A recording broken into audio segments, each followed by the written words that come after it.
नमस्कार दोस्तों, मैं आप सभी का अपने YouTube चैनल स्पाई ट्यूटोरियल में स्वागत करता हूं। उम्मीद करता हूं आप लोगों की तैयारी बहुत ही अच्छी चल रही होगी। जैसा कि जो लोग रेगुलर देख रहे होंगे उनको पता होगा, इस सीरीज में मैं पूरा न्यूमेरिकल डिस्कस करता हूं। तो जो लोग ड्रॉपर स्टूडेंट हैं जिन्होंने ऑलरेडी कोचिंग ले रखी है और उनको क्वेश्चन प्रैक्टिस करना है, वो इस पूरे सेशन को देख सकते हैं। तो इस सेशन में जो स्टैंडर्ड बुक है उनके प्रॉब्लम डिस्कस करता हूँ। इसके अलावा जो जेई या नीट में प्रीवियस ईयर क्वेश्चन आए हैं उन सबको डिस्कस करता हूँ। तो आप लोग अगर मेरा थ्योरेटिकल वाला लेक्चर अटेंड कर रहे हैं तो उसके साथ साथ न्यूमेरिकल का भी अटेंड करिए, क्योंकि जितना ज़्यादा आप न्यूमेरिकल प्रैक्टिस करेंगे उतना आप थ्योरेटिकल कॉन्सेप्ट स्ट्रांग होगा।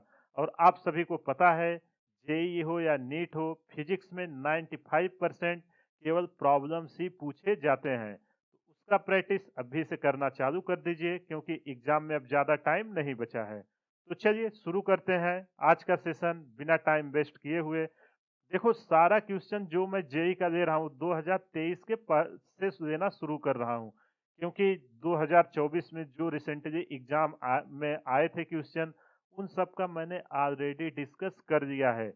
आप जाइए, एक प्लेलिस्ट है 2024 में जो सिखाया वही आया करके, वहां से फॉलो करिए। सारा वर्क पावर एनर्जी के रिलेटेड जो भी क्वेश्चन है उन सबको मैंने वहां पे डिस्कस किया हुआ है। और आपने देखा होगा सारे क्वेश्चन मेरे नोट से ही आए हैं। और मैं आपको फिर से बोल रहा हूँ, जो आगे का एग्जाम होगा, चाहे जेई हो या नीट हो, उसके क्वेश्चन भी नोट से ही आएंगे। एग्जाम के बाद फिर से मैं वीडियो लेके आऊंगा, आप वहां पे देख लेना। तो ये रही आपके लिए इंफॉर्मेशन। चलिए अब बिना टाइम वेस्ट किए हुए क्वेश्चन चालू करते हैं। तो देखो, ये क्वेश्चन में कह क्या रहा है, पहले क्वेश्चन को रीड करते हैं, फिर अच्छे से समझते हैं।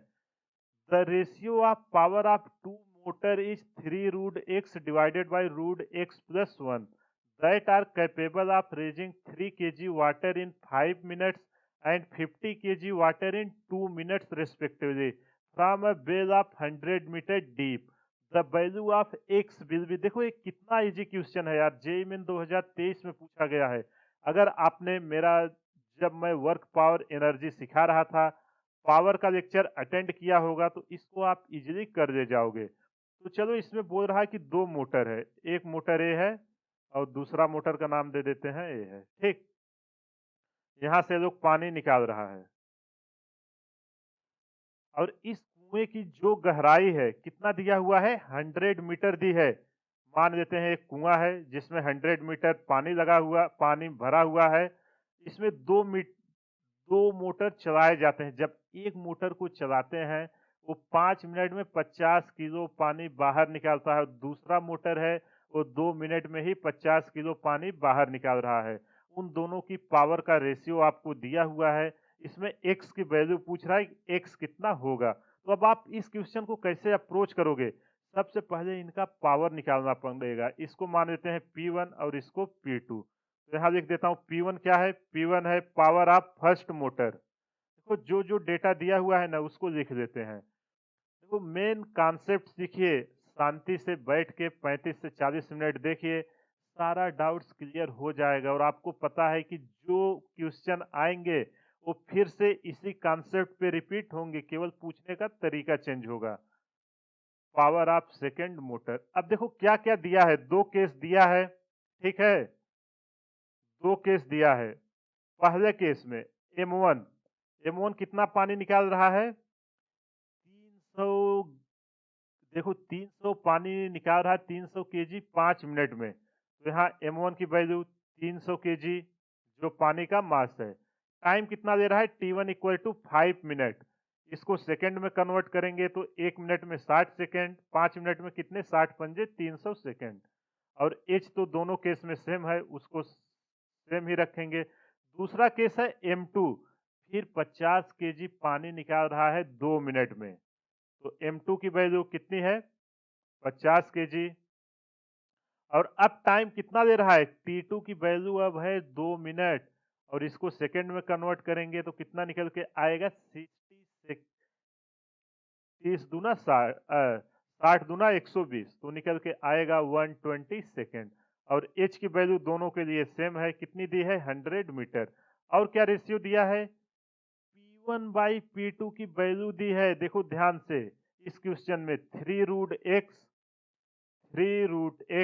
Divided by √x+1। फिर आपसे पूछ रहा है यहाँ x की वैल्यू क्या होगी। तो देखो x की वैल्यू निकालने के लिए हमें P1 और P2 का रेशियो चाहिए कि नहीं।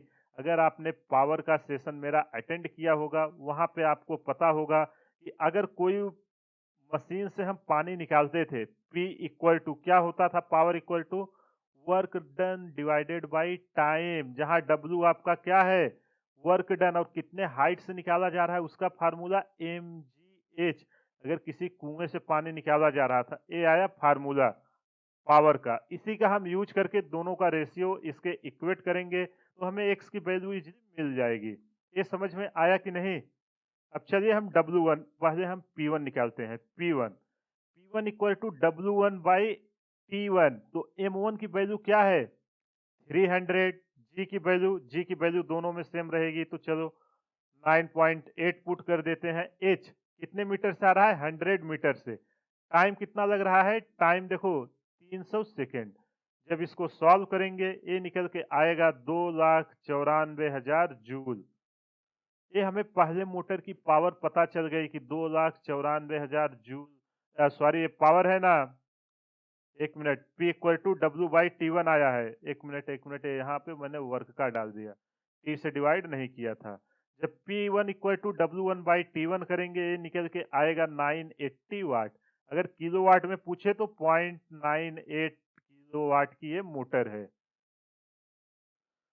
तो चलिए 980 वाट ये निकल के आ गया पहले की पावर। अब इसी तरह हम दूसरे का निकालते हैं। तो P2 इक्वल टू क्या, mgh2 divided by T2। mgh सब किस केस में है, सेकेंड केस में, डिवाइडेड बाई T2। तो इसकी वैल्यू पुट करते हैं। M2 की वैल्यू कितनी है 50 kg, G की वैल्यू 9.8, H की वैल्यू 100 मीटर से जा रहा है। टाइम कितना लग रहा है 120 सेकेंड। जब इसको सॉल्व करेंगे तो P2 की वैल्यू निकल के आएगी 408.33 वाट। अब देखो दोनों मोटर का हमको पावर पता चल गया कितना वाट है। अब हमें देखो यहाँ दोनों का रेशियो दिया है, तो हम P1/P2 रखते हैं।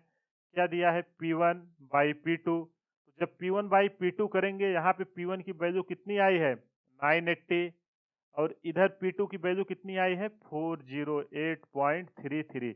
जब इसमें भाग देंगे तो ये अप्रॉक्स आपका जो निकल के आएगा 2.4 के बराबर आएगा इसका रेशियो। अब देखो क्वेश्चन में हमें P1/P2 का वैल्यू कितना दिया हुआ है, P1/P2 की यहाँ पे फिर से लिख दे रहा हूँ, P1/P2 equal to 3√x divided by √x+1, यही दिया है कि नहीं। तो यहाँ पे P1/P2 की वैल्यू पुट करते हैं। तो चलिए 3√x divided by √x+1 equal to 2.4।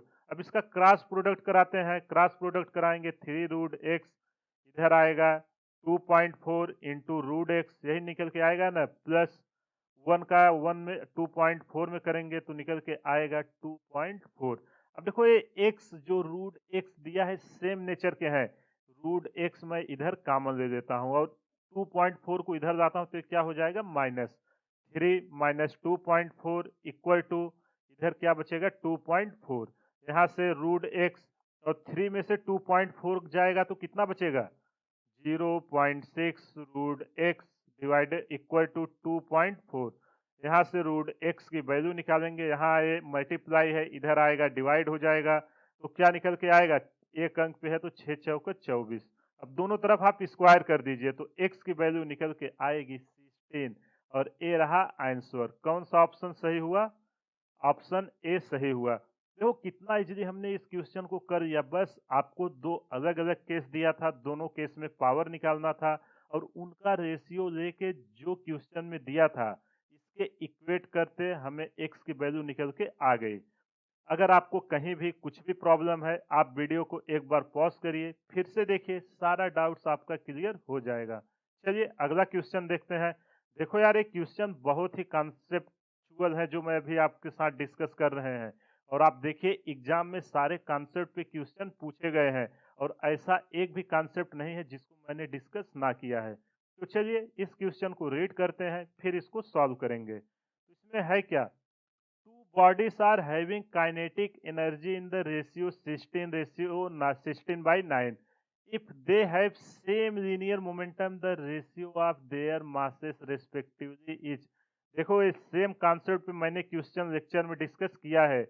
आप वर्क पावर एनर्जी के प्लेलिस्ट में जाइए, जहाँ पे काइनेटिक एनर्जी डिस्कस हुई है, वहाँ पे इसका मैंने डिटेल में पूरा डिस्कस किया हुआ है डेरिवेशन के साथ। तो चलिए इस क्वेश्चन को जैसा जैसा कह रहा है डायग्राम बनाते हैं, फिर उसको सॉल्व करते हैं। ये कह रहा है कि दो बॉडी हैं जिनका काइनेटिक एनर्जी 16:9 के रेशियो में दिया हुआ है। तो चलो मान लेते हैं एक बॉडी है जो v1 स्पीड से जा रही है, इसका मास m1 है। एक दूसरी बॉडी है जो v2 स्पीड से जा रही है और जिसका मास m2 है। अब अपने को क्या बोल रहा है क्वेश्चन में, देखो इनका काइनेटिक एनर्जी का रेशियो, जो काइनेटिक एनर्जी का रेशियो है K1, काइनेटिक एनर्जी को K से लिखते हैं, K1/K2 की वैल्यू 16/9 दिया हुआ है। हमसे पूछ क्या रहा है, इनके मास का रेशियो। देखो यार ये कितना इजी क्वेश्चन है, इससे इजी कुछ क्वेश्चन तो हो ही नहीं सकता। बस अब देखो अगर दो पार्टिकल मूव कर रहे हैं तो इनका क्या कांस्टेंट होगा, जो लीनियर मोमेंटम होगा वो कांस्टेंट होगा कि नहीं, यहाँ लिख देता हूँ। तो क्वेश्चन को अप्रोच कैसे करना, वो एल्गोरिदम आपको आनी चाहिए, और वो आएगी कैसी। सबसे पहले कॉन्सेप्ट क्लियर होने चाहिए। कॉन्सेप्ट के लिए मैंने ऑलरेडी एकदम डिटेल में डिस्कस किया हुआ है, आप जाके वहां से फॉलो करिए, वहां भी मैंने क्वेश्चन डिस्कस किए हुए हैं। यहाँ पे जितने क्वेश्चन की प्रैक्टिस करा रहा हूँ, अगर आप उतना देख लिए तो आपको कहीं और से फिजिक्स देखने की जरूरत नहीं पड़ेगी, और मैं आपको गारंटी दे रहा हूँ फिजिक्स में आपके पूरे में से पूरे नंबर निकल के आएंगे। तो चलो P1 है M1 V1 और P2 की वैल्यू है M2 V2। यहाँ से हमें M1 M2 की वैल्यू चाहिए ना, तो इसका हम रेशियो ले लेते हैं। किसका किसका, जब यहाँ से हम V1/V2 करेंगे, V1/V2 हमें मास के टर्म में चाहिए, V1/V2 करेंगे, इधर आएगा M2/M1। यहाँ तक बताइए किसी को कुछ प्रॉब्लम हुई। वेलोसिटी और मास को हमने अलग अलग इसको कर दिया। अब काइनेटिक एनर्जी, काइनेटिक एनर्जी का हमें 16/9 दिया हुआ है, K1/K2 इक्वल टू 16/9। तो चलिए वैल्यू पुट करते हैं, K1 की half M1 V1 square divided by half M2 into V2 का स्क्वायर इक्वल टू 16/9। अब देखो V1/V2 की वैल्यू क्या दी है, यहाँ से 1/2 कैंसिल हो गया। V1/V2 की हमें वैल्यू दी है M1/M2। अब V1/V2 इसकी वैल्यू है कितनी, M2/M1 का होल स्क्वायर इक्वल टू कितना है 16/9। यहाँ से देखो M2 से M2 कट जाएगा और M1 से M1, तो क्या बचेगा यहाँ M2/M1 इक्वल टू 16/9। लेकिन हमें रेशियो किसका पूछा है, M1/M2 का, तो इस दोनों को हम अपोजिट कर देते हैं। M1/M2 इक्वल टू निकल के आएगा 9:16।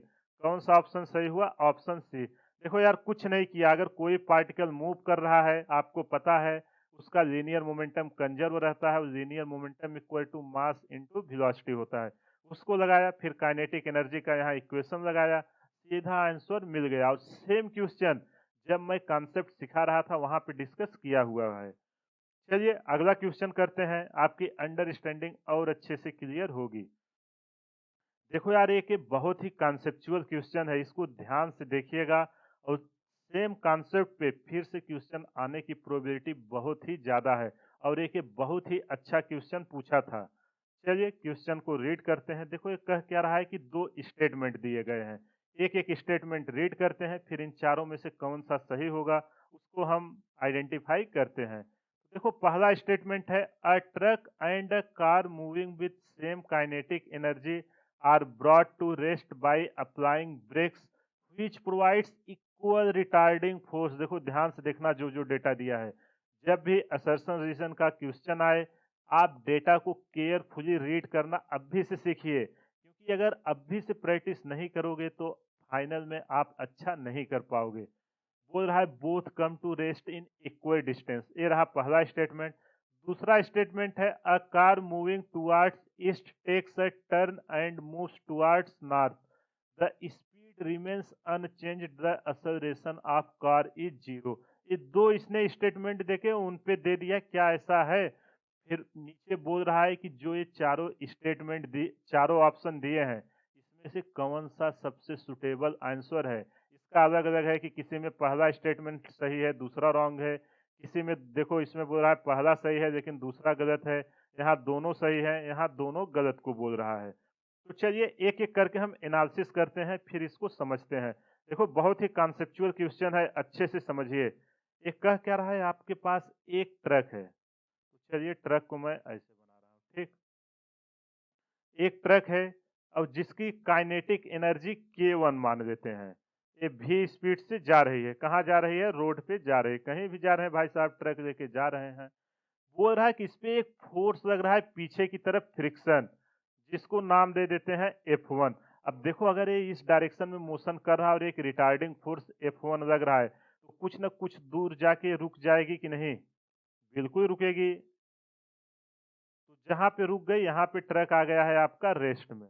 और यहाँ से यहाँ तक जो दूरी चला है, कितना चला है? d चला है। और एक अगला केस लिया है जिसमें क्या है, एक कार है, ठीक। देखो यार मेरी ड्राइंग उतनी अच्छी नहीं है, बस आप भावनाओं को समझिए। एक कार है, इस पे भी सेम काइनेटिक एनर्जी है। अभी इसका नाम K2 देता हूँ, बाद में जो क्वेश्चन दिया है उसको हम डिस्कस करेंगे। यहाँ पे मान लेते हैं फ्रिक्शन रिटार्डिंग फोर्स लग रहा है F2। कुछ समय बाद कुछ समय बाद ये भी यहाँ पोजीशन पे आके रुक जा रही है,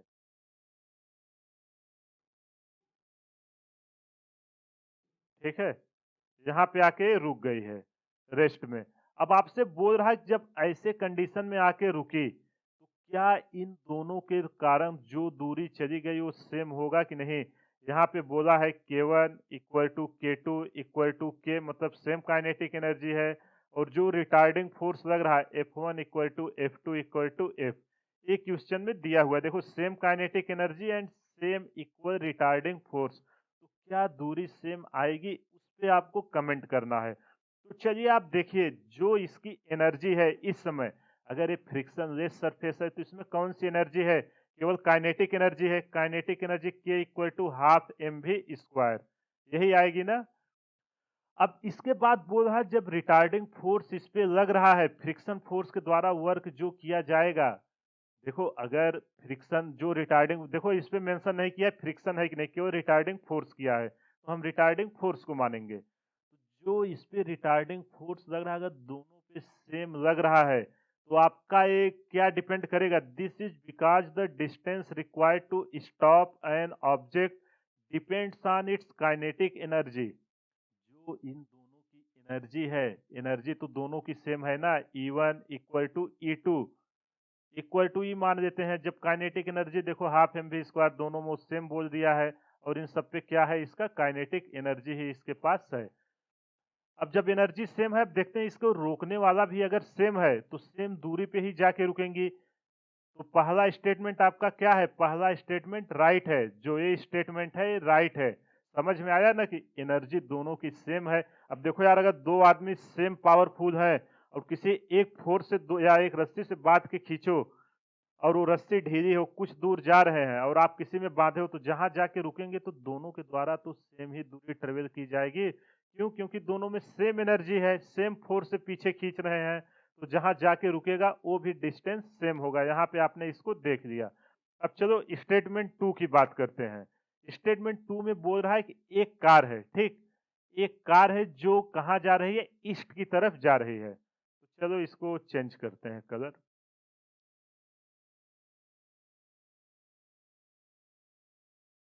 एक कार है जो ईस्ट की तरफ जा रही है। आपको पता है मैप में इधर ईस्ट होता है, साउथ होता है, वेस्ट होता है और ऊपर नॉर्थ होता है। ये डायरेक्शन है। अब ईस्ट में जा रहा है, कुछ टाइम बाद क्या बोल रहा है? नॉर्थ में टर्न ले लिया। मान लेते हैं यहाँ पहुंचा और किस में टर्न ले लिया है? नॉर्थ में इसने टर्न ले लिया, ठीक। वही कार है। अब आपसे बोल रहा है जब इसने टर्न लिया तो क्या क्या हो सकता है? Speed remains unchange, the acceleration of the car is zero. तो अगर ये इधर भी स्पीड से जा रहा था, तो यहाँ भी ये कितनी स्पीड से जाएगा? v स्पीड से ही जाएगा। तो आपसे पूछ रहा है कि क्या इसका एक्सेलरेशन भी 0 होगा? उस पे आपको कमेंट करना है। अगर एक्सेलरेशन 0 हो गया तो मतलब वो भी स्टेटमेंट सही है। तो चलिए एनालिसिस करते हैं। अब वेलोसिटी क्या होती है आप ध्यान से बताइए। जो वेलोसिटी होती है, वेलोसिटी यहाँ इसी का खेल है। अगर जो डेप्थ में क्वेश्चन नहीं किए होंगे, वो यहाँ पे चूक जाएँगे। वेलोसिटी होती है वो आपका वेक्टर है और एक्सेलरेशन क्या होता है? अगर वेलोसिटी वेक्टर क्वांटिटी है तो एक्सेलरेशन भी आपका क्या होता है? वेक्टर होता है। अब देखो जब यहाँ से इसने डायरेक्शन चेंज किया और वेक्टर का मतलब क्या होता है? Magnitude plus direction m plus d। Vector का मतलब वही होता है कि मैग्नीट्यूड भी होती है प्लस डायरेक्शन भी होता है। अब देखो जब ये यहाँ आके मान देते हैं पॉइंट O पे डायरेक्शन चेंज की, स्पीड तो सेम आई, मानो स्पीड सेम आई है, स्पीड तो सेम है, लेकिन इसका क्या चेंज हो गया है? डायरेक्शन चेंज हो गया है। डायरेक्शन चेंज हुआ कि नहीं? ईस्ट से किधर गई? नॉर्थ में।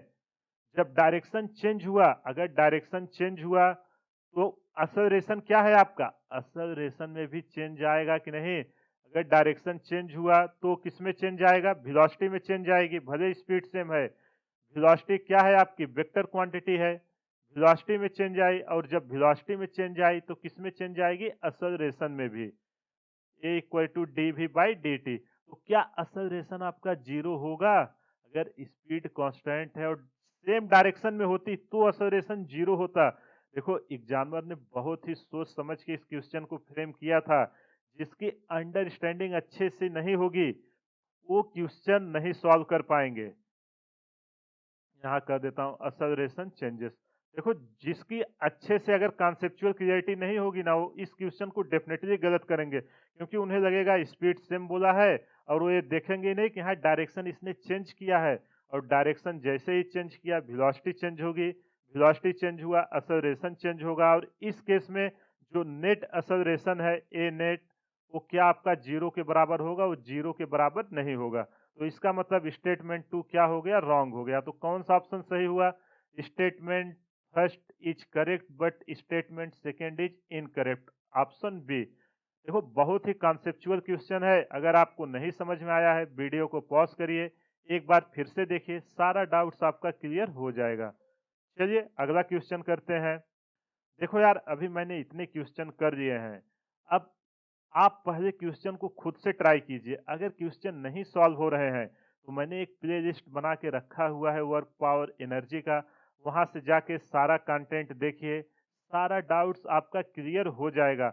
जब तक कॉन्सेप्ट नहीं क्लियर होगा आप क्वेश्चन को नहीं कर पाओगे।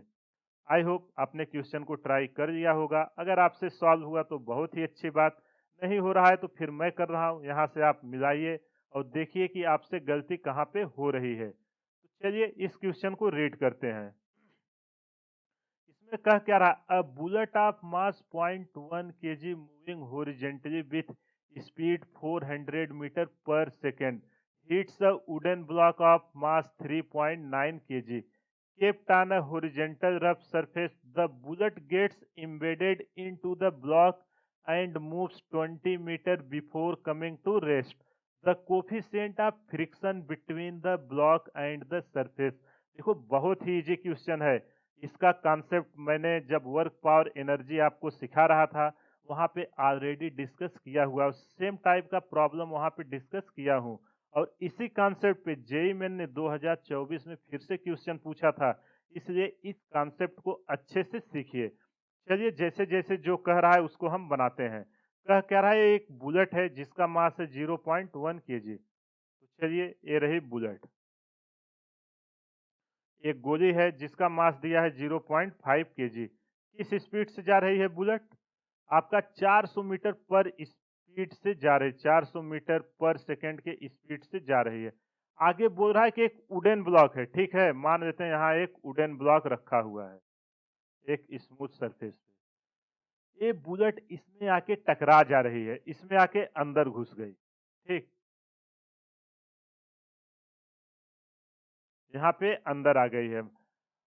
ये है मास बुलेट का जिसको एमबी दे रहे हैं, और इस ब्लॉक का मास दिया हुआ है, ब्लॉक वुडन ब्लॉक का, इसका मास का पूरा नाम दे देते हैं एम डब्ल्यू। अब जब बुलेट इसमें आके घुसी, देखो अगर कोई ब्लॉक रेस्ट में है, आप उसमें गोली मारोगे और उसका भार हल्का है, तो क्या करेगा? ये जो ब्लॉक है, ये पूरा आपका मोशन में आ गया, पूरा मोशन में आ गया और बोल रहा है कि कितने दूर तक गया है ब्लॉक? 20 मीटर तक गया है। और किस यहाँ से जब चलना चालू किया, मान लेते हैं इसकी स्पीड भी स्पीड से चालू किया, जब इस पे गोली लगी, 1 मिनट कलर चेंज कर देता हूँ। जब इस पे बुलेट आके धंसी तो ये भी स्पीड से मूव करना चालू कर दिया है और बुलेट भी इसके अंदर ही है। अब इसका जो कंबाइंड मास है, ये कितना है? M bullet plus M block. ये समझ में आया कि नहीं? और यहाँ से यहाँ जो दूरी चली हुई है, डी इक्वल टू क्वेश्चन में आपको कितना दिया हुआ है? 20 मीटर। क्वेश्चन समझ में आया कि नहीं? बोला है एक आपका बुलेट है, एमबी जिसको दे रहे हैं, इसका मास है 0.5 केजी। देखो यही दिया है ना, पॉइंट, 1 मिनट, क्या दिया है यहाँ? 0.1 केजी। इसको करेक्ट कर लीजिए, देखो 0.1 केजी है। इसके बाद क्या हो रहा है कि इसको जब ब्लॉक में आके बुलेट धंसी, तो ब्लॉक आपका भी स्पीड से जाने लगा, उसको हमने माना है। इसके स्पीड को, बुलेट की स्पीड को भी देते हैं, 400 मीटर पर सेकेंड, ये बुलेट के लिए है। अगला है वुडन ब्लॉक। वुडन ब्लॉक का मास कितना दिया हुआ है? वुडन ब्लॉक का मास 3.9 केजी। 3.9 केजी और कितने दूर पे जाके रुका है? D, D equal to 20 metre पर। हमसे पूछ क्या रहा है? कोफिशिएंट ऑफ फ्रिक्शन, एक ये फ्रिक्शन सरफेस है, स्मूथ नहीं है, म्यू की वैल्यू बतानी है। देखो जब इसमें गोली लगी, ये ब्लॉक मूव करने लगा और इसको रोकेगा कौन? पीछे फ्रिक्शन फोर्स रोकेगा। तो वही आपसे पूछ रहा कि म्यू की वैल्यू बताइए, सरफेस पे कोफिशिएंट ऑफ फ्रिक्शन कितना है। अब आप इसको कैसे करोगे?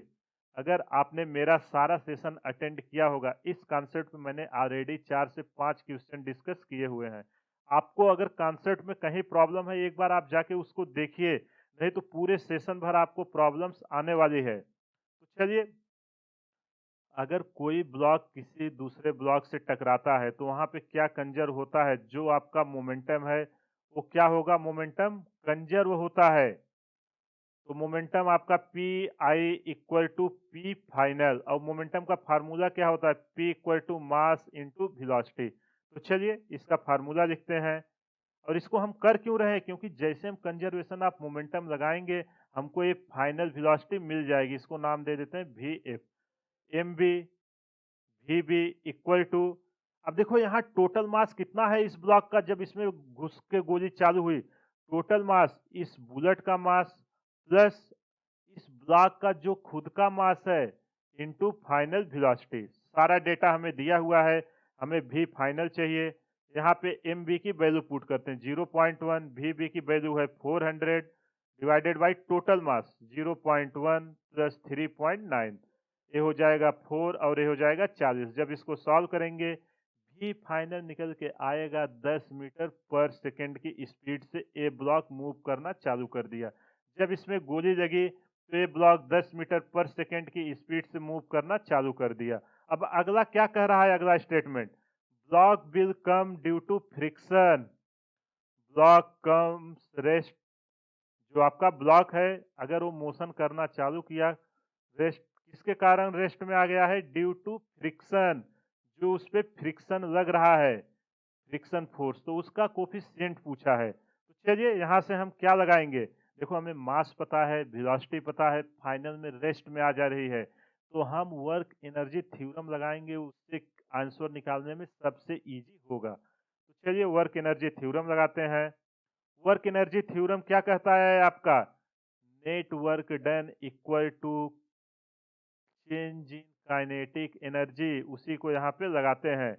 W net equal to change in kinetic energy. देखो अच्छे से कॉन्सेप्ट को सीखिए, कभी भी आएगा इसी तरीके से आपको अप्रोच करना है। तो चलिए यहाँ पे करते हैं म्यू एम भी। देखो हम इस ब्लॉक पे कर रहे हैं, बुलेट पे नहीं, और उसके अंदर बुलेट भी है, bullet plus block, mu M B plus M W into work done क्या होता है फ्रिक्शन का? म्यू एम जी, और कितना डिस्टेंस चला?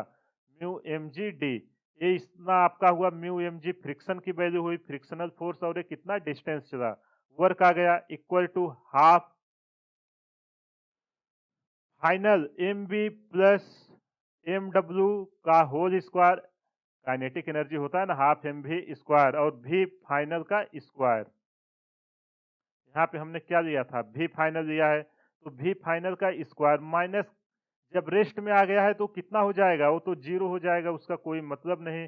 अब इसका हम वैल्यू पुट करते हैं, हमें म्यू चाहिए, म्यू इक्वल टू, अब देखो अगर ये जीरो है यहाँ पे, एक मिनट यहाँ ये स्क्वायर नहीं है,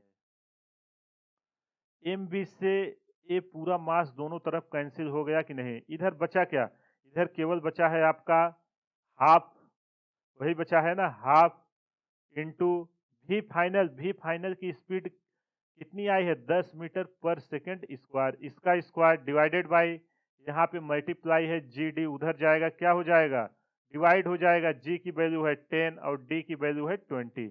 जब इसको सॉल्व करेंगे म्यू की वैल्यू निकल के आएगी 0.25।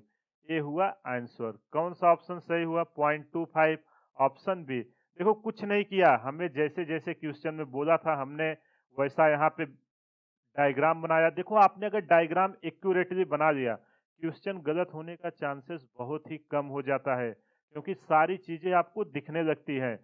फिर हमें समझ में आया कि अगर हमें फाइनल वेलोसिटी चाहिए, दो बॉडी एक दूसरे से टकरा रही हैं, मोमेंटम कंजर्व रहता है, मोमेंटम का फार्मूला लगाया, फाइनल वेलोसिटी निकाला। जैसे ही फाइनल वेलोसिटी मिली, आगे हमें पता है वर्क एनर्जी थ्योरम से कि total work done equal to change in kinetic energy होता है, और यहाँ एक ही फोर्स के कारण वर्क हो रहा है, कौन सा फोर्स, फ्रिक्शनल फोर्स। तो friction force mu M G into D, क्योंकि work done equal to force into displacement होता है, equal to half into M B plus M W V F square किया। यहाँ से दोनों कैंसिल हो गए, जो मास की वैल्यू दोनों साइड थी, फिर हमने इसको अरेंज किया और म्यू की वैल्यू निकाल लिया।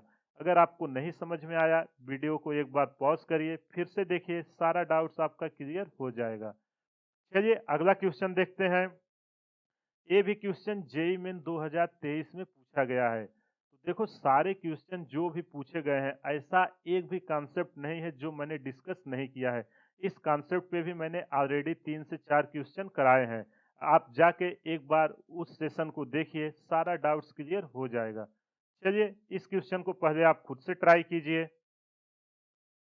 आई होप आपने ट्राई कर दिया होगा। अगर आपसे सॉल्व हो गया तो बहुत ही अच्छी बात, नहीं हुआ तो मैं सॉल्व कर रहा हूँ, आप चेक करिए कि मिस्टेक्स आपसे कहाँ पे हो रही हैं। और अगर कॉन्सेप्ट में प्रॉब्लम हो रहा है तो जाइए एक बार कॉन्सेप्ट फिर से देखिए, नहीं तो वही गलती आप एग्जाम में भी करोगे। देखो इस क्वेश्चन में को रीड करते हैं, कह क्या रहा है, जब भी क्वेश्चन आए सबसे पहले क्वेश्चन को केयरफुली रीड करके विजुलाइज करने की कोशिश किया करिए, फिर देखा करिए कि क्या पूछ रहा है और उसके लिए हमें क्या फार्मूला चाहिए। देखो इसमें कह क्या रहा है, stone is projected at an angle 30 degree to the horizontal, the ratio of kinetic energy of the stone at point of projection to its kinetic energy at the highest point of flight will be. देखो दो chapter के combine करके question बनाया हुआ है, एक आपका kinematics use कर लिया है और दूसरा वर्क पावर एनर्जी का। और कुछ नहीं है, अगर आपको कॉन्सेप्ट पता रहेगा आप 30 सेकंड के अंदर इस क्वेश्चन को कर ले जाओगे। तो चलिए जैसे जैसे बोल रहा है वैसे इसको प्लॉट करते हैं। ये मान लेते हैं ग्राउंड है, यहाँ से एक ऑब्जेक्ट है जिसको हमने भी वेलोसिटी से कितने एंगल पे बोल रहा है 30 डिग्री पे प्रोजेक्ट किया। अब जब इसको आप प्रोजेक्ट करोगे, अगर काइनेमेटिक्स आपने नहीं देखा है, प्ले लिस्ट बनाया हूँ, जाके वहां से देख लीजिए, प्रोजेक्टाइल मोशन ये सब जहाँ पे है, नहीं तो पूरा आपको प्रॉब्लम्स आने वाले हैं पूरे चैप्टर में। ये यहाँ पे आके गिर रहा है, इसका हाईएस्ट पॉइंट क्या है, इस पॉइंट पे हाईएस्ट है, इसको नाम दे देते हैं ए और इसको नाम दे देते हैं बी, इसको नाम दे देते हैं सी। आपसे बोल रहा है कि काइनेटिक एनर्जी आपको बताना है, इसका किसका रेशियो, जहां से प्रोजेक्ट किया गया, के ए डिवाइडेड बाई के बी। देखो यार कितना इजी क्वेश्चन है। काइनेटिक एनर्जी इक्वल टू क्या होता है, हाफ एम वी स्क्वायर। हमें इस पॉइंट पे वेलोसिटी पता है ए पॉइंट पे, अगर किसी तरह हमें बी पे वेलोसिटी पता चल जाए तो क्या इस क्वेश्चन को हम कर देंगे कि नहीं, एकदम इजीली कर देंगे। तो चलिए यहाँ पे वेलोसिटी निकालते हैं। अब आपको काइनेमेटिक्स मैंने एक ट्रिक बताई थी, एकदम टॉप पॉइंट पे, वहां प्रूफ के साथ सिखाया था, एकदम टॉप पॉइंट पे इस पे कौन सी वेलोसिटी आएगी, जाके वर्टिकल कंपोनेंट यहाँ पे जीरो हो जाता है, केवल हॉरिजेंटल कंपोनेंट भी कॉस थीटा। तो आई एकदम टॉप पोजीशन पे जो इसकी वेलोसिटी होती है वो जीरो नहीं होती। कितने लोग जीरो समझ के इसका आंसर गलत कर देंगे। वहां पे इसका हॉरिजेंटल कंपोनेंट हमेशा कांस्टेंट रहता है, केवल वर्टिकल कंपोनेंट जीरो हो रहा है। क्यों हो रहा है? क्योंकि यहाँ थीटा की वैल्यू जीरो हो जा रही है, फ्लैट हो जाता है जब कर्व में देखोगे। तो चलो हमें दोनों पॉइंट पे वेलोसिटी पता चल गई, मास इसका m मान लेते हैं जो दिया हुआ है। तो क्या हम काइनेटिक एनर्जी नहीं निकाल लेंगे? के ए डिवाइडेड बाई के बी इक्वल टू क्या होगा? हाफ m, मास तो दोनों में सेम है, भी ए का स्क्वायर डिवाइडेड बाई हाफ, मास दोनों में सेम है, भी बी का होल स्क्वायर। हाफ एम से हाफ एम कैंसिल हो गया, बचा क्या? भी ए स्क्वायर। भी ए की वैल्यू कितनी है? भी का square divided by velocity of B point पे क्या है? V cos theta means cos 30 का होल स्क्वायर, के ए डिवाइडेड बाई के बी। बताइए समझ में आया कि नहीं? कुछ नहीं किया, दोनों पॉइंट पे वेलोसिटी निकाला, काइनेटिक एनर्जी का फार्मूला लगाया, यहाँ पे हमने वैल्यू पुट किया। तो जब इसको सॉल्व करेंगे, भी स्क्वायर डिवाइडेड बाई भी स्क्वायर, और कॉस 30 की वैल्यू कितनी होती है? √3/2। इसका क्या होगा? स्क्वायर होगा। भी स्क्वायर से भी स्क्वायर कैंसिल हो जाएगा। यहाँ पे देखो क्या आएगा? 1/3/4। ए आंसर आएगा, सॉरी ए आएगा कि नहीं? अब देखो इसको हम ऊपर ले जाएंगे 4 को, तो के ए डिवाइडेड बाई के बी क्या निकल के आएगा? 4/3। रेशियो के फॉर्म में लिखेंगे तो 4:3। कौन सा ऑप्शन सही हुआ? Option C. देखो कितना इजी क्वेश्चन है, इससे इजी कोई क्वेश्चन हो सकता है क्या? बस आपको केवल ये पता होना चाहिए कि टॉप पॉइंट पे वर्टिकल कंपोनेंट जीरो होता है, केवल हॉरिजॉन्टल वेलोसिटी रहती है। दोनों पॉइंट पे आप लगा दीजिए, काइनेटिक एनर्जी का फार्मूला, आंसर निकल के आपके सामने आ जाएगा। आई होप आपको ये क्वेश्चन समझ में आ गया होगा। अगर कुछ भी प्रॉब्लम है, वीडियो को पॉज करिए, एक बार फिर से देखिए, सारा डाउट्स आपका क्लियर हो जाएगा। चलिए, ये सेम कॉन्सेप्ट पे है, इसको पहले आप खुद से ट्राई कीजिए, फिर मैं इसको सॉल्व करता हूँ। आई होप आपने ट्राई कर लिया होगा। अगर कहीं भी कुछ भी डाउट है तो आप कमेंट करिए, मैं आपको उसका सॉल्यूशन जरूर प्रोवाइड करूंगा। तो चलिए, आई होप आपने सॉल्व कर लिया होगा। नहीं सॉल्व हुआ, मैं मेरे साथ सॉल्व करिए, देखिए कहाँ मिस्टेक्स हो रही है, और उन मिस्टेक्स को आप लिखिए ताकि दोबारा वो गलती एग्जाम में ना हो। तो चलिए इस क्वेश्चन को रीड करते हैं। A ball is projected with kinetic energy E at an angle 60 degree to the horizontal. The kinetic energy of this ball at the highest point of its flight will become. देखो same concept पे question है, कुछ नहीं है। और इसमें भी बहुत लोग गलती करेंगे, जो मैं पिछले में नहीं बोला, हाईएस्ट पॉइंट पे सोचेंगे वेलोसिटी जीरो हो रही है और तुरंत जीरो पुट कर देंगे, बट वैसा नहीं करना।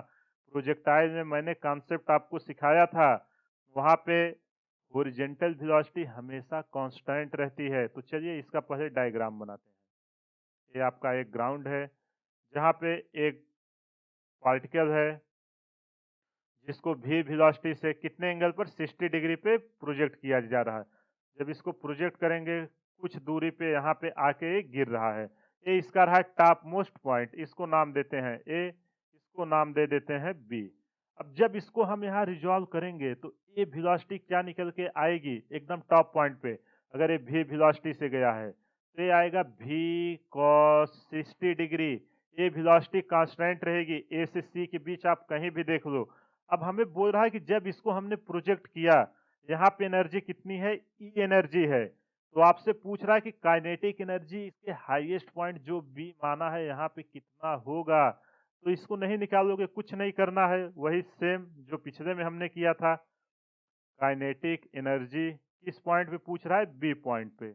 समझ में आ गया कि नहीं? तो चलो सबसे पहले हम जब ये फेंका गया ए पे निकालते हैं, काइनेटिक एनर्जी एट ए क्या होगा? हाफ, इसका मास m मान लेते हैं तो हाफ एम भी स्क्वायर, और इसकी वैल्यू कितनी दी है? इसकी एनर्जी है E। इक्वेशन 1। ठीक, अब काइनेटिक एनर्जी हम B पे लिखते हैं, kinetic energy at B equal to half M, V की वैल्यू कितनी है? भी कॉस 60 डिग्री का होल स्क्वायर। समझ में आया कि नहीं? कुछ नहीं किया है, जो वहाँ पे था उसी की हमने वैल्यू पुट की है। जब इसको करेंगे हाफ एम वी स्क्वायर, क्योंकि हमें देखो सारा ऑप्शन ई के टर्म में चाहिए, तो हम हाफ एम वी स्क्वायर साथ में रखेंगे। कॉस 60 की वैल्यू आपको पता होगा, अगर ट्रिग्नोमेट्री चार्ट आपको याद होगा तो उसकी वैल्यू होती है 1/2। और नहीं याद है, मैथमेटिकल टूल का एक प्ले लिस्ट बनाया हूँ, वहां पे जाके आप उसको फॉलो कर लीजिए, नहीं तो पूरे फिजिक्स में आपको प्रॉब्लम्स आने वाली है। तो यहाँ से हम काइनेटिक एनर्जी एट बी पे क्या लिख सकते हैं? अब इक्वेशन 1 से देखो, हाफ एम वी स्क्वायर किसके बराबर है? ई।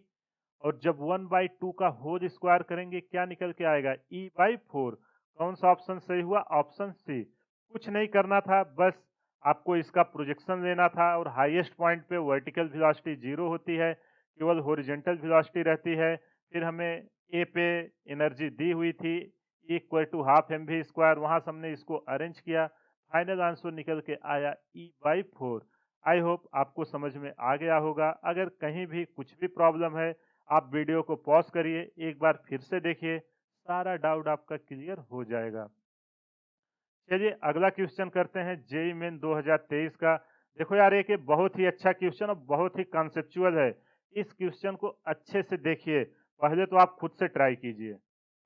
आई होप आपने ट्राई कर लिया होगा। अगर आपसे सॉल्व हो गया तो बहुत ही अच्छी बात, नहीं सॉल्व हुआ तो देखो आखिर मिस्टेक्स कहाँ हो रही, क्यों आपसे नहीं सॉल्व हो रहा है। या तो आपका कॉन्सेप्ट अच्छे से नहीं क्लियर है, या आप क्वेश्चन सॉल्व करते समय कैलकुलेशन मिस्टेक्स कर रहे हो, तो उसको इम्प्रूव कीजिए। और अगर कॉन्सेप्चुअल प्रॉब्लम है तो वर्क पावर एनर्जी का मैंने प्लेलिस्ट बनाया हुआ है, उसके अप्रॉक्स 10 वीडियोस होंगे, आप उतना देख लोगे, उसके बाहर चाहे जेई हो या नीट हो, एक भी कॉन्सेप्ट नहीं पूछेगा। तो चलिए इस क्वेश्चन को रीड करते हैं। अ bullet of mass 200 gram having initial kinetic energy 90 joule is shot inside a long swimming pool as shown in figure. If its kinetic energy reduces to 40 joule within 1 second, the minimum length of the pool the bullet has to travel so that it completely comes to rest. देखो यार, एक कुछ नहीं करा है, आपसे कह रहा है कि एक देखो स्विमिंग पूल है, स्विमिंग पूल में उसने एक बुलेट मारी। मान लो स्विमिंग पूल में एक आदमी है और दूसरा आदमी उसको मारना चाह रहा है, जैसा आपने फिल्मों में देखा होगा। तो उसने अपने हाथ में बुलेट मारा, और मानो यहाँ पे एक आदमी को शूट करना है, और यहाँ पे आके उसके अंदर जाके रुक जा रही है। तो वही आपसे बोल रहा है कि कितने दूर पे वो जाके रुका हुआ है। समझ में आया क्वेश्चन कि नहीं? पानी है, पानी में एक बुलेट फायर की गई है, और कुछ दूरी पर जाके, अब देखो पानी में कितना ही दूर जाएगी, कहीं ना कहीं तो जाके बुलेट रुकेगी। तो किसी पॉइंट पे जाके बुलेट रुक जा रही है, तो आपसे पूछ रहा है कि इनिशियल पॉइंट से जहां पे जाके रुकी है उसने कितना डिस्टेंस ट्रेवल किया। तो चलो यहाँ पे मैं बुलेट को फिर से बना दे रहा हूँ। मान लेते हैं बुलेट यहाँ पे आके रुक गई है, ठीक। अब ध्यान से देखो, अगर बुलेट यहाँ पे आके रुकी तो इसकी वेलोसिटी हम मान लेते हैं v, रुकने के जस्ट पहले, और जहां से फायर की गई है इसको u नाम दे देते हैं। और यहाँ से यहाँ की जो दूरी है, जब आके रुकी है, इसको नाम दे देते हैं x। समझ में आया कि नहीं? जो जो दिया है, अभी मैं आपको जो जो मान रहा हूँ उसको यहाँ पे लिख रहा हूँ। अब जो दिया है क्वेश्चन उसको नोट कर देते हैं। बुलेट का मास कितना दिया हुआ है? m इक्वल टू 200 ग्राम, इसको केजी में बदलेंगे तो 0.2 केजी आएगा। और क्या दिया है? काइनेटिक एनर्जी कब दिया है? इनिशियल में, स्टार्टिंग में कितना है? 90 जूल। और देखो जब बुलेट यहाँ आके आपका रुक जा रही है, जब रुक गई है, वेलोसिटी यहाँ पे v इक्वल टू 0 है, और ये वेलोसिटी जस्ट रुकने के पहले है। तो जब वेलोसिटी आपकी वहां पे 0 हो जा रही है, तो काइनेटिक एनर्जी फाइनल तो 1 मिनट, फाइनल एनर्जी आपका दिया है ना, रुकने के जस्ट पहले देखो काइनेटिक एनर्जी का लॉस कितना हुआ? 40 जूल हुआ है। ये जब रुक रही है तब वेलोसिटी 0 हो रहा है। ये मैं इसलिए बता रहा हूँ, बहुत लोग गलती करेंगे, लेकिन एक क्वेश्चन में बोला है कि लॉस हो रहा है, एनर्जी रिड्यूसेस टू 40 जूल, रुकने के पहले 40 जूल इसकी एनर्जी कम हो जा रही है। काइनेटिक एनर्जी फाइनल कितना है? 40 जूल। ये समझ में आया कि नहीं? अब और क्या दिया है? कितना टाइम लगा इसे रिड्यूस होने में? 1 सेकेंड लगा। और हमसे पूछ क्या रहा है? इन सब सारे प्रोसेस में एक्स की वैल्यू कितनी है। तो चलिए इसको सॉल्व करते हैं, कुछ नहीं करना है, मान देते हैं जो अपनी u है इसको हमने क्या माना है, इनिशियल स्पीड। मान देते हैं जब बुलेट वाटर में फायर की गई, किस स्पीड से की गई है, u स्पीड से। अब देखो यहाँ पे हमें काइनेटिक एनर्जी दिया हुआ है। काइनेटिक एनर्जी इनिशियल में कितना दिया हुआ है, 90 जूल। और काइनेटिक एनर्जी का फार्मूला हम लिखेंगे हाफ एम। इनिशियल वेलोसिटी कितना माना है, U square equal to 90 joule. Half M की वैल्यू पुट करते हैं 0.2, यही है ना, into U square equal to 90। जब इसको हम सॉल्व करेंगे, U square equal to 90 into 2 180 divided by 0.2। और जब इसको हम सॉल्व करेंगे, 2 9 18, मतलब 900 हो जाएगा। जब स्क्वायर रूट देंगे, u की वैल्यू निकल के आई 300 मीटर पर सेकेंड। देखो ये सब हम निकाल क्यों रहे हैं, क्योंकि हमें वर्क एनर्जी थ्योरम लगाना है। वर्क एनर्जी थ्योरम हम लगाएंगे तो उसके लिए हमें दोनों पॉइंट पे वेलोसिटी पता होनी चाहिए, जब उसको फायर किया गया और रुकने के जस्ट पहले उसकी कितनी वेलोसिटी थी, उन्हीं को निकालने के लिए हम ये सब कर रहे हैं। तो हमको इनिशियल वेलोसिटी पता चल गई। अब चलो फाइनल वेलोसिटी हमारा टारगेट है निकालना। तो फाइनल वेलोसिटी के लिए यहाँ मान देते हैं let v equal to final, देखो यहाँ लिख दे रहा हूँ, final speed just before coming to rest. ये रेस्ट में आने के जस्ट पहले की है। अगर आप रेस्ट में ले लोगे तो स्पीड 0 हो जाएगी। v equal to final speed just before coming to rest. ध्यान से समझिएगा, कुछ नहीं है, जो कॉन्सेप्ट हमने अभी तक सीखा है उन्हीं सबका ये एप्लीकेशन है। तो चलिए, यहाँ पे हमें फाइनल काइनेटिक एनर्जी कितना दी है, यहाँ पे दिया हुआ है 40 जूल, यही दिया हुआ है ना। तो काइनेटिक एनर्जी इस पॉइंट पे जब लिखेंगे, यहाँ पे रुकने के जस्ट पहले वेलोसिटी कितनी है, half M V square equal to 40। Half M की वैल्यू कितनी है, 0.2 into V square equal to 40। यहाँ पे जब करेंगे 40 दूना 80, V square equal to 80 divided by 0.2। जब भाग देंगे 800 डिवाइडेड बाई 2 निकल के आएगा 400, और स्क्वायर रूट देंगे, वी इक्वल टू 200 मीटर पर सेकेंड आ गया। देखो कितना इजीली हमने वी निकाल लिया। अब जैसे ही वी हमें पता चला, अब किसी तरह हमें जब इस पानी में हमने इसको मोशन कराया है, जब ये मूव कर रही है, अगर रिटार्डेशन पता चल जाए कि किस एक्सेलरेशन से रिटार्ड हो रही है, तो हम आराम से एक्स निकाल लेंगे कि नहीं, इक्वेशन ऑफ मोशन से। तो चलिए, हमको टाइम दिया है, इनिशियल वेलोसिटी पता है, फाइनल वेलोसिटी पता है, तो हम उसको निकाल लेंगे कि नहीं।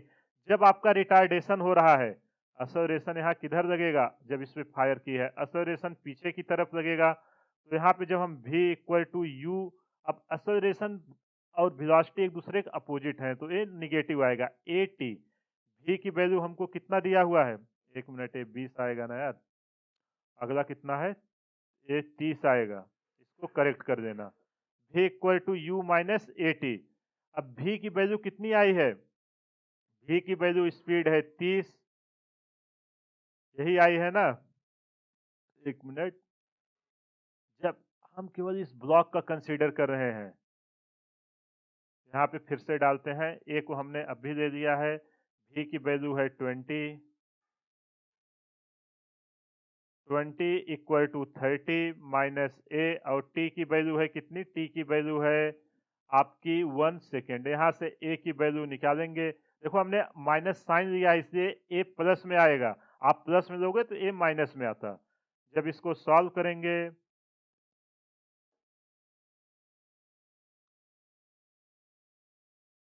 जब इसको हम सॉल्व करेंगे तो यहाँ a की वैल्यू कितनी निकल के आएगी, 20 में से 30 गए तो माइनस 10, और माइनस माइनस यहाँ माइनस ए है, यहाँ माइनस 10 आया। ए इक्वल टू आएगा 10 मीटर पर सेकेंड स्क्वायर। देखो हमने ए को अपोजिट डायरेक्शन में माना है, अगर आप साइन के साथ दिखाना चाहते हो तो इसको कैसे दिखाओगे, ए इक्वल टू माइनस 10 मीटर पर सेकेंड स्क्वायर। समझ में आया ना, ए इक्वल टू माइनस 10, अगर हम मैग्नीट्यूड के साथ साथ इसका साइन कन्वेंशन भी लिखें। अब हमें चाहिए कि जब ये रेस्ट में आया, व्हेन बुलेट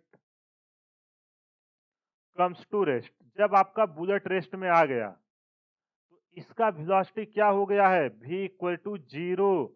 तो यहाँ से हम v स्क्वायर, अब हमें डिस्प्लेसमेंट चाहिए, third equation of motion, V square minus U square equal to 2as। यही फार्मूला होता है कि नहीं? तो चलो इसकी वैल्यू पुट करते हैं। ये तो रेस्ट फाइनल स्पीड 0 हो गई है, वी फाइनल।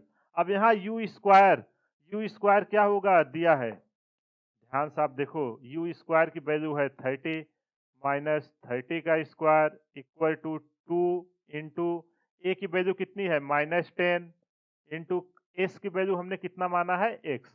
तो X equal to minus minus plus हो जाएगा। 30 का 2 बार स्क्वायर करेंगे तो 900 आ जाएगा, डिवाइडेड बाई 10 दूना 20। जब यहाँ से सॉल्व करेंगे एक्स इक्वल टू निकल के आएगा कितना, 20 चौक 80 और 20 पंजे 100, 45 मीटर इसका आंसर आएगा। कौन सा ऑप्शन सही हुआ?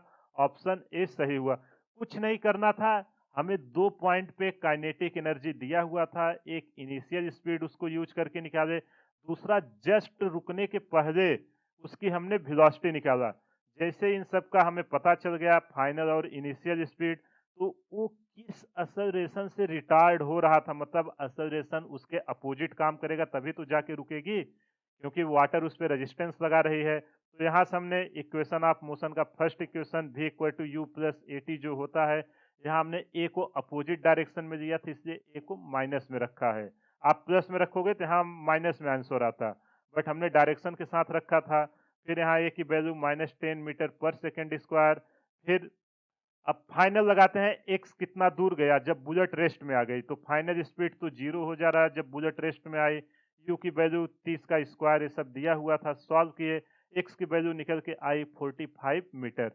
आई होप आपको क्वेश्चन समझ में आ गया होगा। अगर ना आया हो वीडियो को पॉज करिए और एक बार इसके खुद से ट्राई कीजिए। जब तक आप खुद से नहीं ट्राई करोगे क्वेश्चन एग्जाम में भी आपसे नहीं बनेंगे, इसलिए उसकी प्रैक्टिस अभी से करिए। चलिए अगला क्वेश्चन करते हैं। इस क्वेश्चन को पहले आप खुद से ट्राई कीजिए। आई होप आपने ट्राई कर लिया होगा। अगर आपसे सॉल्व हो गया तो बहुत ही अच्छी बात, नहीं सॉल्व हुआ तो मैं कर रहा हूं। यहाँ से आप देखिए कि आपसे मिस्टेक्स कहाँ हुई। तो देखो यार, इस क्वेश्चन का कॉन्सेप्ट मैंने जहाँ पे work done by variable mass, conservation of momentum वो सब सिखाया था, वहाँ पे ऑलरेडी इसका डिस्कस किया हुआ हूँ। अगर आपको फुल वीडियो की प्लेलिस्ट चाहिए, आप प्लेलिस्ट में जाइए, वहाँ पे वर्क पावर एनर्जी की एक प्लेलिस्ट बनी हुई है, वहाँ से देखिए सारा कॉन्सेप्ट क्लियर हो जाएगा। और सिमिलर सिमिलर क्वेश्चन का मैंने वहाँ पे किया हुआ था, केवल डेटा चेंज था। तो चलिए इस क्वेश्चन में कह क्या रहा है रीड करते हैं। Sand is being dropped from a stationary dropper at a rate of 0.5 kg per second on a conveyor belt moving with a velocity of 5 meter per second. The power needed to keep the belt moving with the same velocity will be। देखो यार, ये same question मैंने किया हुआ JEE main 2023 में, उस पे question पूछा गया है। तो देखो ये कह क्या रहा है, आपके पास एक ड्रॉपर है। कन्वेयर आपको पता है ना, आप इंडस्ट्री या ये सब जाओगे, वहाँ एक बेल्ट टाइप बना रहता है जो माल ढोने के लिए यूज होता है। या आपने कभी बस स्टेशन या रेलवे स्टेशन पे गए होंगे, जो ऑटोमेटिक सीढ़ियाँ नहीं होती, एक तरह से वो भी कन्वेयर ही होती हैं, बस उस पे स्टेयर्स बने रहते हैं, उसमें स्टेयर्स नहीं बनते। तो मान लेते हैं ये आपका कन्वेयर है जो भी वेलोसिटी से मूव कर रहा है, और भी की स्पीड दिया है 5 मीटर पर सेकेंड, ठीक। और आपको बोल रहा है कि एक ड्रॉपर है, इसमें सैंड भरी हुई है। ये क्या करता है कि इससे एक कांस्टेंट रेट से, इस हॉपर से जो ड्रॉपर है, इससे सैंड नीचे गिर रही है कंटिन्यू इस कन्वेयर पर। एक मिनट, एक कलर से मैं इसको यहाँ पे मैं चेंज कर देता हूँ। यहाँ पे जो सैंड है रेड कलर की है ना, ये सैंड कंटिन्यू इस कन्वेयर पे गिर रही है, और इसके साथ है 5 मीटर पर सेकेंड की स्पीड से जाए तो हमें कितने पावर की जरूरत होगी, वो हमसे पूछ रहा है। और ये किस स्पीड से गिर रही है, एम डॉट की वैल्यू जो दिया हुआ है 0.5 केजी पर सेकेंड, ये हमको दिया हुआ है। क्वेश्चन समझ में आया कि नहीं? एक ड्रॉपर है जिससे कन्वेयर पे सैंड गिर रहा है 0.5 केजी पर सेकेंड की स्पीड से, और जो कन्वेयर है वो 5 मीटर पर सेकेंड की स्पीड से मूव कर रहा है। तो आपको बोल रहा है कि जब ये सैंड इस पे गिर रहा है, इसको सेम स्पीड से चलाने के लिए कितने पावर की जरूरत होगी।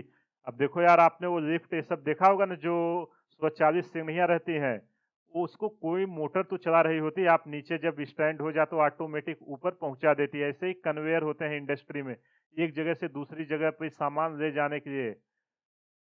आपको समझ में आ गया होगा, तो उसी मोटर की ये पावर पूछ रहा है। तो चलो, जो डेटा दिया हुआ है उसको हम नोट कर देते हैं।